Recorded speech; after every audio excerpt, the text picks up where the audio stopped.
हम लोग सामान्य काल के 19वें रविवार में प्रवेश कर रहे हैं। आज का पहला पाठ राजाओं का पहला ग्रंथ अध्याय 19 पद संख्या 4 से 8। दूसरा पाठ एफेसियों के नाम संत पौलुस का पत्र अध्याय 4 पद संख्या 30 से 52 और संत जोहन के सुसमाचार अध्याय 6 पद संख्या 41 से 51 लिया गया है। यदि आप बारीकी से पढ़ेंगे, इसे सुनेंगे, तो मन में 3 प्रश्न उठने लगते हैं कि अपने जीवन में जब चुनौतियां आती हैं तो इसे मैं कैसे लेता। दूसरा, मैं अपना संबंध प्रभु के साथ कैसे प्रगाढ़ बनाता हूं जो जीवन की रोटी है। तीसरा, मैं अपने आस पड़ोस के लोगों के साथ प्रेम और क्षमा का प्रदर्शन कैसे करता हूं, प्रस्तुति कैसे रखता हूं। लेकिन आज मैं राजाओं का पहला ग्रंथ अध्याय 19 पद संख्या 4 से 8 को कितने बार पढ़ा और मुझे स्पर्श किया है, इसलिए मैं इसे गहराई के साथ मनन चिंतन करना चाहता हूं। पाठ बताता है कि नबी एलियस बाल देवता के पुरोहितों को जीतने के बाद रानी जेजबेल से जान बचाने के लिए मरुभूमि में एक दिन की यात्रा करते करते थक हार कर एक पेड़ के नीचे बैठ गए। कहता है वे बेहद थके हुए हैं, बेहद डरे हुए हैं, हताश और निराश हैं, इसलिए अपने मौत के लिए ईश्वर से प्रार्थना कर रहे हैं। यदि इसे आप पढ़ेंगे, ये दर्दनाक स्थिति है, लेकिन ईश्वर अंतर्यामी है, सब कुछ जानता है। एलियस के आशा के विपरीत उसने ईश्वर को सोचा ही नहीं था।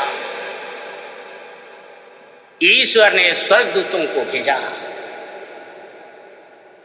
स्वर्गदूत ने एलियस से कहा, उठिए और खाइए।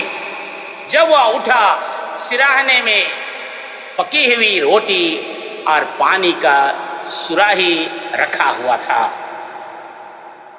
प्रियजन, नबी एलियस का जीवन वृतांत आपके जीवन की दशा और दिशा मेरे जीवन के हालात की तरह ही है।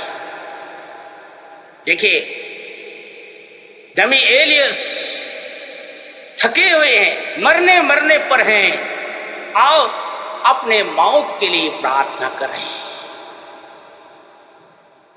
एलियस की कहानी हमें बताती है कि हम भी अपने दैनिक जीवन में परेशानी, दुख, कष्ट और पीड़ा के तह में जाकर अपने मौत के लिए प्रार्थना करते हैं, सोचते हैं। लेकिन पाठ हमें प्रेरणा देती है कि हम भी विश्राम करें।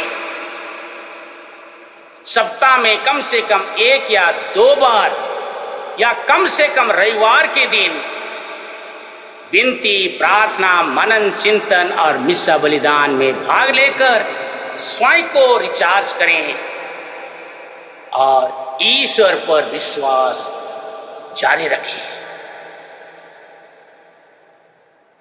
पाठ कहता है कि ईश्वर ने नबी एलियस को संभाला, स्वर्गदूतों को भेजा, उन्होंने खिलाया पिलाया। हमारे जीवन की अनिश्चितता की घड़ी में ईश्वर हमारे सभी आवश्यकताओं को पूरा करने के लिए तैयार हैं। उसने हमारे लिए प्रतिज्ञा की है। नबी एलियस मंद समीर में नीरवता में ईश्वर को सुना। हम भी भीड़ से अलग रहकर, एक आंत में रहकर प्रभु के मार्गदर्शन को सुने। इस पाठ के द्वारा हमें प्रेरणा मिलती है कि एलियस ने बहुत तेरे चुनौतियों का सामना करना पड़ा। दुख कष्ट विपत्ति में रह के उसने अपना सेविकाएं और सेवा निभाया। हम भी दुख कष्ट से सने हुए हैं। दुख और कष्ट हमारे लिए अपने छाया की तरह है। कभी ना भूलें, ईश्वर हमारे साथ है। आज के दिन में मनन चिंतन करिए कि ईश्वर का अनुभव साधन परिस्थिति के द्वारा ही हो सकता है, जैसे एलियस ने किया। बस सजग रह के जीने की जरूरत है। मेरे प्रियजन, अंत में मैं कहना चाहूंगा, आज का पाठ बताना चाहता है कि हम ईश्वर के दया करुणा पर विश्वास करें। एकांत में रहकर प्रभु की वाणी सुना करें। विनती, प्रार्थना, मिस्सा बलिदान कम से कम रविवार के दिन जाकर स्वयं को रिचार्ज करें, नवनीकरण करें और प्रभु पर विश्वास रखें। प्रभु आपको, मुझे, हर व्यक्ति को जहां भी यह वीडियो सुना जाता है आशीष प्रदान करे। आमीन।